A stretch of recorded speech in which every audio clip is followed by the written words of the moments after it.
We've got with us Dr. Brzezinski, of course, is former national security advisor. He's also the co-author of the book America and the World, Conversations on the Future of American Foreign Policy. Do you know, Dr. Brzezinski, let's just break the ice this way.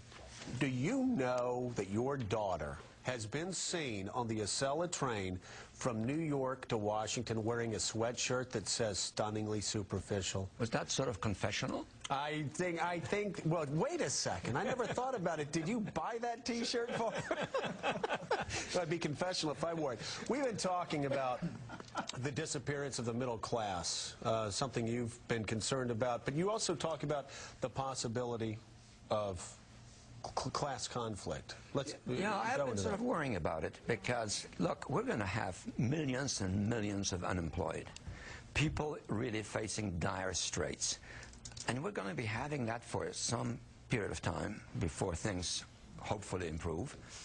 And at the same time, there is this public awareness of this extraordinary wealth that was transferred to a few individuals at levels without historical precedent in America. People who made billions of dollars, millions of dollars in a short period of time. I sort of collected some figures on this. I mean, they're really kind of staggering. And you sort of say to yourself, what's going to happen in this society when these people are without jobs, when their families hurt, when they lose their homes and so forth? We have the government trying to repair the banking system, to bail the housing out. What about the rich class? Where is it? What is it doing? It sort of struck me that in 1907, when we had a massive banking crisis, when banks were beginning to collapse, there were going to be riots on the streets. Some financiers, led by J.P. Morgan, got together. He locked them in his library at one point. He wouldn't let them out till 4:45 a.m. until they all kicked in and gave some money to stabilize the banks. There was no Federal Reserve System at the time. Where is the moneyed class today? Why aren't they doing something? The people who made billions, millions. I'm sort of thinking of Paulson, of Rubin. Why don't they get together? And why don't they organize a national solidarity fund in which they call upon all those who made these extraordinary amounts of money to kick some back in to National Solidarity Fund? What about a National Mortification Act, where they take someone who is hired by John Thane, who was the former head of Merrill, until he became the former head of Goldman, until he became head of Merrill. Last summer, he hires a guy from Merrill to come over, from Goldman, to come over to Merrill with him. The guy comes to work, I think, August 1st, and then leaves December 31st when Bank of America finally acquires Merrill Lynch. And the guy got like a $35 million bonus for 5 months. Dylan calls it clawback. What about mortification? Yeah, but you know, give the money back. Yeah, before the mortification, it would be better if they did it on their own. Now, there could be public pressure. There could be lists of people published who have made money over the last X number of years. I have a few figures. For example, Merrill Lynch, in the year 2000, gave to 149 individuals the total of $3 million each. Their total bonuses that year amounted to $3.6 billion. In 2006, 400 individuals received income of $263 million each. I mean, just think of these figures. Under Bush, under the top 400 richest men in the United States, men or women, I think the last numbers before this break, you had to have net worth of $1.4 billion to get on the list. Well, there you are. You know, under Bush, in the 8 years of Bush, bonuses on Wall Street amounted to $180 billion, 180. In the 8 preceding years of Clinton, 105. That's almost $300 billion of transfer of wealth. Suppose a portion of that went to a National Solidarity Fund voluntarily.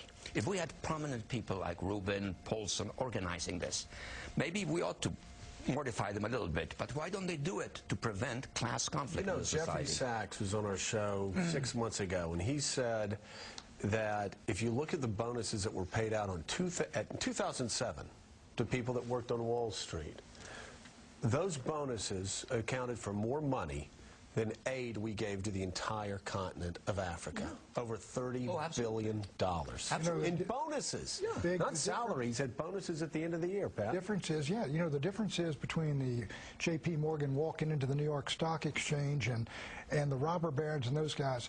They saw themselves as Americans. They saw themselves as the men responsible for building up the greatest country on earth. A lot of these folks you're talking about, these finance guys, they see themselves as globalists, well, citizens of the world. Look, I agree with you, but if they are going to do something, there are two ways of doing it, and maybe the two ways ought to be combined. A voluntary initiative on the part of those who are responsible, who have status, who have a sense of social consciousness. Let them try. And at the same time, as you said very rightly, a little bit of public mortification. Publish lists. Give names. What did they earn? Are they contributing anything? Dr. Brzezinski, though, do you think that there is a larger issue here and that all of the stuff about bonuses and all of this stuff is a symptom of a larger disease? And the larger disease is that over the last 15 to 20 years in this country, as a culture, too many people have confused wealth with wisdom, thinking that just because you accrue enormous wealth, you must be the smartest person on the block. Maybe you're the greediest person on the block, but not the smartest person on the block. And an ancillary factor there is that we glorify Ivy League educations or Stanford educations, and we've lost the mission of this country. Tradesmen, plumbers, carpenters, honorable professions that we demean now just because, oh, they don't make a whole lot of money. Kids get out of college, they want to go to Wall Street to make money. They don't want to build houses or bridges or the country. You're absolutely right. Look, in our society, given our system, we cannot preclude the goal of making money as a legitimate objective. But the point is to wed it somehow with a sense of social responsibility. Don't have a situation in which there is an economic crisis, only the government steps in, taxes the taxpayers in order to save the banking system and maybe to save the system as a whole. So we ought to have some social pressure led by responsible people who made a lot of money, taking the lead in an effort to give some of it back. You know, we transferred $300 billion to a small number of people over 16 years. That's a tremendous shift in the distribution of wealth in our society. I believe there are some statistics that we and the Chinese today have the greatest disparity between the wealthiest and the poorest. That's a terrible testimonial to America. What is the impact of that shift? We're seeing that impact play out today in Detroit, with General Motors possibly filing for bankruptcy. That's right. Literally, the middle of America rotting economically. People with no hope, Pat, of achieving even... His point is well taken. I think since 1974, as I mentioned, real wages, you know, adjusted for inflation of working people have stayed about here. At the same time, you've seen these folks go from $10 million to $100 million to billions of dollars. So the disparity, it's like a third world country or something like that. You know, you get like Mexico, a couple of guys get billions, and everybody else is middle income or below. And if we don't get some sort of a voluntary national solidarity fund, at some point there will be such political pressure that Congress will start getting into the act. There's going to be growing conflict between the classes. And if people are unemployed and really hurting, hell, there could be even riots. Let's go from